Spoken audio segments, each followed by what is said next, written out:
મને તમે તાલુકાના મુખ્યમંત્રી, તમે તાલુકાના મંત્રીઓ, તમે તાલુકાના સર્વે સર્વા ગુજરાત આગળ વધારવાની જેમ ધગશ પેદા થઈ, જેમ તાલુકો આગળ વધારવાની ધગશ પેદા કરીએ, આ વાતાવરણ કેમ બને? અને આ બધું આપણે કરી ચૂકેલા છીએ, પણ એને જરા વૈજ્ઞાનિક ઢબે આગળ વધારવું છે. મારો પૂરો સમય શક્તિ હું તમારી જોડે ખભે ખભો મિલાવીને કામ કરવા તૈયાર છું દોસ્તો. એક સાથીદાર તરીકે તમારી જોડે કામ કરવા તૈયાર છું. અને આમાં તમે જેટલા મૌલિક યોગદાન આપશો, આજે તમે જયારે ચર્ચા કરવાના છો 20-25 ગ્રુપો બનાવીને, અને કોન્ક્રીટ ચીજો તમે કાઢવાના છો, અને ફિલ્ડનો માણસ જયારે કોન્ક્રીટ સૂચનો કરે ને ત્યારે એની તાકાત ખૂબ મોટી હોય છે. એક ફિલોસોફીના આધારે કોઈ વાત કહેવી અને વ્યવહારુ જીવનની વાત કહેવી, બંને વચ્ચે બહુ મોટું અંતર હોય છે. ફિલોસોફી પ્રેરણા આપે, પણ વ્યવહારુ વાત છે ને પરિણામ આપતી હોય છે, અને અલ્ટિમેટલી લોકોને પરિણામ જોઈતું હોય છે. આપણો આ 3 દિવસ જે 3 જુદા જુદા વિસ્તારના સેમિનાર થવાના છે, એમાં રાજ્યના લગભગ 2000 તાલુકા સ્તરની મેઇન ટીમ વિચાર વિમર્શ કરવાની છે. 800 જેટલા મિત્રો તમે ત્યાં બધા બેઠા છો. તમારા બધાના અનુભવનું ઘણું બધું ભાથું છે. આ રાજ્ય પ્રગતિ કરી રહ્યું છે, ઉમંગ છે. પ્રજા તરફથી કોઈ અવરોધ નથી. મિત્રો, તમે વિચાર કરો કે પ્રજા માણસનો આટલો બધો સહકાર મળતો હોય, આ રેરલી થતું હોય છે. કોઈ બી સારી વાત લઈને જાઓ, પ્રજા તમને આમ ઉમળકાથી વધાવવા તૈયાર છે. પ્રજામાંથી આટલો સહકાર મળતો હોય ત્યારે આપણે કેટલા બધા પરિણામ લાવી શકીએ. હમણાં આપણે 100 કલાક સમય આપો એવું લોકોને કહ્યું, કેટલો બધો સમય આપ્યો. અનેક લોકો 40+ વાળાને ભણાવવા ગયા અને સફળતાપૂર્વક ભણાવી શક્યા. કેમ? તો ભણવા વાળાને ઉમંગ હતો, નહીં મારે ભણવું છે, મારે શીખવું છે. એક સારું પરિણામ મળ્યું. મિત્રો, એક એક ચીજની અસરો વર્તાઈ રહી છે. મારી અપેક્ષા આ છે કે તમે પોતે જ ફિલોસોફી ડેવલપ કરો કે તાલુકાના વિકાસ માટેની ફિલોસોફી શું, તાલુકાના વિકાસ માટેની વ્યવસ્થાઓ શું, તાલુકાના વિકાસ માટેની ટીમ શું. આપણે એવું નક્કી ના કરી શકીએ કે ભાઈ અઠવાડિયામાં એક દિવસ એક નિશ્ચિત સમય એવો હોય કે જ્યારે તાલુકાના મુખ્ય અધિકારીઓ કોઈ ટૂર પર ના હોય, એ સમયે બધા ભેગા બેસીને ચા પીતા હોઈએ અને આખા તાલુકાની વાત કરતા હોઈએ. અઠવાડિયામાં એક દિવસ આવું કરી શકાય? તમે જો આપોઆપ તાલુકાની ટીમ બનવા માંડશે અને બધા જ બધાને મદદ કરતા થશે. અને જયારે બધા જ બધાને મદદ કરે ને, એટલે આપણા પરિણામોનું પ્રમાણ 2 ગણું, 5 ગણું, 10 ગણું થતા વાર જ ના લાગે. અને અવસ્થા એ મનુષ્યનો સ્વભાવ છે કે સાથે બેસીને તમે કોઈ પણ કામ કરો એટલે એક નવી તાકાત જન્મે ને જન્મે જ. તમે એકલા હો ને ભય લાગતો હોય, પણ 4 જણ સાથે હો તો ભય જતો રહે. તમારે એકલાને નદી પાર કરવી હોય તો તમને લાગે શું થશે, પણ 4 જણાની હિંમત કરો, ચલો ભાઈ એકબીજાનો હાથ પકડીને પડીએ, તો નદી પાર થઈ જતી હોય છે. સામૂહિકતાની તાકાત હોય છે. ભોજનના ટેબલ પર એકલા બેઠા હોઈએ, સરસ મજાનું સંગીત વાગતું હોય તો પણ 2 જ રોટલી ખવાય.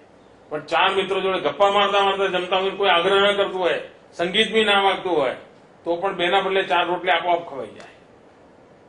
આ સામૂહિકતાની તાકાત હોય છે. મને આ સામૂહિકતા લાવી છે, મને એમાં ટીમ લાવી છે, મને એમાંથી તાલુકાને પ્રગતિની ઊંચાઈઓ પર લઈ જવા માટેનું વાતાવરણ બનાવવું છે. અને ગુજરાતની અંદર તાલુકા વચ્ચે વિકાસની સ્પર્ધા કરવી છે કે ભાઈ કયા તાલુકામાં નિર્મળ ગામ વધારે બન્યા, ચલો સ્પર્ધા. કયા તાલુકામાં શિક્ષણની બાબતમાં ઉત્તમમાં ઉત્તમ સ્થિતિ પેદા થઈ, ચાલો સ્પર્ધા. કયા તાલુકાની અંદર આરોગ્યની બાબતમાં ઉત્તમમાં ઉત્તમ પરિણામ આવ્યા, ચાલો સ્પર્ધા. કેટલા તાલુકા છે જેને એનિમલ હોસ્ટેલ બનાવી, ચાલો સ્પર્ધા. અમારા તાલુકાને આ સમસ્યામાંથી અમે મુક્ત કરી દઈશું. અમારા તાલુકાના ઊંચાઈ અમે લઈ જઈને રહીશું. અમારા તાલુકામાં અમે નાગરિકોને સમજાવીશું કે 4 વર્ષમાં તાલુકો લઈ જવો છે, ચાલો બધા સરપંચો અમારી જોડે જોડાઈ જાઓ, બધા પંચાયતના સદસ્યો જોડાઈ જાઓ, ગામના આગેવાનો જોડાઈ જાઓ, આપણે કરવું છે. તમે જોજો, એક પછી એક ગામો લોકો કામ ઉપાડવા માંડશે. આપ નેતૃત્વ પૂરું પાડો, આપ નિર્ણાયક બનો, આપ દીર્ઘદ્રષ્ટિ સાથે ટીમને દોરવો, અને આ બધું જ તમારામાં ઈશ્વર આપેલી શક્તિ પડી જ છે. મેં આ શક્તિને જાતે અનુભવી છે, અને એટલા જ માટે આ રાજ્યનો આખો કારોબાર આપને સોંપવાનો મને વિચાર આવે છે. આખું રાજ્ય મારે આ તાલુકાની ટીમના હાથમાં સોંપી દેવું છે. અને આ દેશની અંદર ગ્રાસરૂટ લેવલ પર ઉત્તમમાં ઉત્તમ પ્રશાસકીય વ્યવસ્થા, ઉત્તમમાં ઉત્તમ ડિલિવરી માટેની લીડરશીપ, ઉત્તમમાં ઉત્તમ એફિશિયન્ટ ગવર્નન્સ આ તાલુકાના મોડેલથી આપણે શક્ય બનાવી શકીએ એમ છીએ. આજે ગુજરાતને સંસાધનોની કોઈ ખોટ નથી, કોઈ તકલીફ નથી. આપ ચિંતા જ ન કરતા. મારે પ્રજાહિત માટે આ વાપરવું છે. ગાંધીનગરથી નિર્ણય કરીને વાપરવા જઈએ તો ખૂબ ટાઈમ જાય છે. તમારા કક્ષાએ નિર્ણય કરીને વાપરવા માંડીએ તો ખૂબ ઝડપ આવે છે. આટલું મોટું અંતર છે. અને હવે જનતા જનાર્દન બહુ રાહ જોવા તૈયાર નથી મિત્રો. ગુજરાતમાં જેમ વિકાસ થઈ રહ્યો છે એમ ગુજરાત પાસેથી સામાન્ય માનવીની અપેક્ષા પણ વધતી જાય છે, અને હું એને સારી નિશાની ગણું છું. મને યાદ છે, આજથી 15 વર્ષ પહેલા મારો તો કોઈ સત્તા જોડે સંબંધ પણ નહોતો. હું તો એક પક્ષના સંગઠનનો કાર્યકર્તા હતો, અને ગુજરાતમાં જયારે દુષ્કાળની સ્થિતિ થાય તો દુષ્કાળગ્રસ્ત વિસ્તારોમાં હું પ્રવાસે જતો, લોકોને મળતો, તો સામાન્ય રીતે લોકો મને શું કહેતા કે સાહેબ આ વખતે અમારી બાજુ જયારે ચોકડીઓ ખોદાવાના કામ શરૂ કરાવજો ને, આ વખતે અમારે ત્યાં રોડ પર માટી કામ કરાવજો ને. કોઈ પણ ગામમાં જઈએ તો લોકોની રજૂઆત આટલી જ રહેતી હતી કે રોડનું માટીનું કામ જરા કરાવજો ને. જયારે ચોકડીઓ ખોદાય, અત્યારે જઈએ તો લોકો માંગણી કરે સાહેબ પેવર રોડ કરાવવાના. આટલું બધું અંતર આવી ગયું છે, આટલું બધું અંતર આવી ગયું છે. અને હું આને સારી નિશાની ગણું છું. 10 વર્ષ પહેલા ગુજરાતનું ગામડું તમારી પાસે માટી કામ કરવાની માંગણી કરતું હતું. 10 વર્ષની અંદર ગુજરાતનું ગામડું આપણને કહે છે કે સાહેબ સિંગલ લાઈન નહીં, ડબલ લાઈન રોડ કરો ને, સાહેબ પેવર રોડ થાય તો સારું. આ જે બદલાવ આવ્યો છે એની અંદર પ્રગતિ માટેની શક્તિ નિહિત છે મિત્રો. અને એ જ શક્તિને આપણે પૂજારી બનીએ તો આપણે ધારું પરિણામ લાવી શકીએ એમ છીએ. આપણો તાલુકો વાયબ્રન્ટ તાલુકો, એના માટે તાલુકા કક્ષાએ યોજેલા સેમિનાર મિત્રો તમે ખૂબ મનથી આ કામને ઉમળકાથી વધાવજો. ઈશ્વરે આપેલી તમારી શક્તિ, તમારી બુદ્ધિ, તમારો અનુભવ આજે બધાની વચ્ચે ચર્ચામાં મૂકજો. આ સામૂહિક મંથનમાંથી 2000 ફિલ્ડના મિત્રોના મંથનમાંથી યોજના આકાર લેવાની છે. એમાંથી પદ્ધતિ નક્કી થવાની છે. આપનું સક્રિય યોગદાન સાચો નિર્ણય કરવા માટેની તાકાત બનવાનું છે. અને નીચેથી માહિતી લઈને નિર્ણય કરવાની દિશામાં આપણે આગળ વધી રહ્યા છીએ. આ પોતે જ એક તાલુકા સરકારની પહેલી શરૂઆત છે કે જ્યાં અમારે કંઈ કરવું છે પણ તાલુકાને પૂછીને કરવું છે, થોપવું નથી. એના માટે આપની સાથે વિચાર વિમર્શ રાખ્યો છે.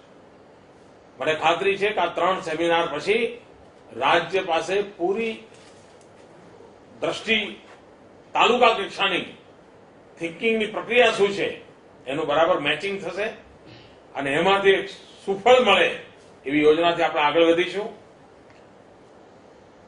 નવો પ્રયોગ છે, વચ્ચે વચ્ચે ઇવેલ્યુશન કરીશું, એમાં પણ ભૂલો રહી જતી છે એને સુધારીશું, વધુ સારું કરવા માટે પ્રયાસ કરીશું.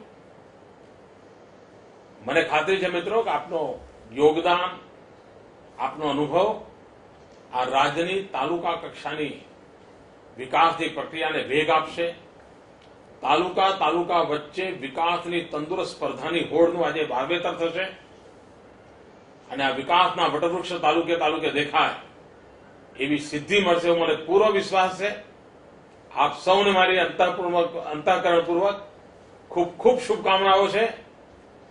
આવો મિત્રો, તાલુકાનું ભાગ્ય બદલીએ અને અત્યાર સુધી 26 કે 27 જિલ્લાઓના થાંભલા પર રાજ્ય ચલાવતા હતા. હવે મારે ગુજરાતના 250 તાલુકાઓના થાંભલા પર આ રાજ્ય ચલાવ્યું છે. 26 થાંભલા પર ઉભેલા ગુજરાતની તાકાત અને 250 તાલુકાના થાંભલા પર ઉભેલી તાકાતમાં કેટલો ફરક હોય એ કોઈ નાનું બાળક પણ સમજી શકે એમ છે. આ તાકાત ઉભી કરવી છે અને આપ રાજ્યની ટીમની તાકાત કરતા વધારે ટીમ ધરાવો છો એવો મારો અંતઃકરણપૂર્વકનો વિશ્વાસ છે. એ વિશ્વાસના ભરોસે આગળ વધવું છે. ખૂબ ખૂબ શુભકામનાઓ. ધન્યવાદ મિત્રો.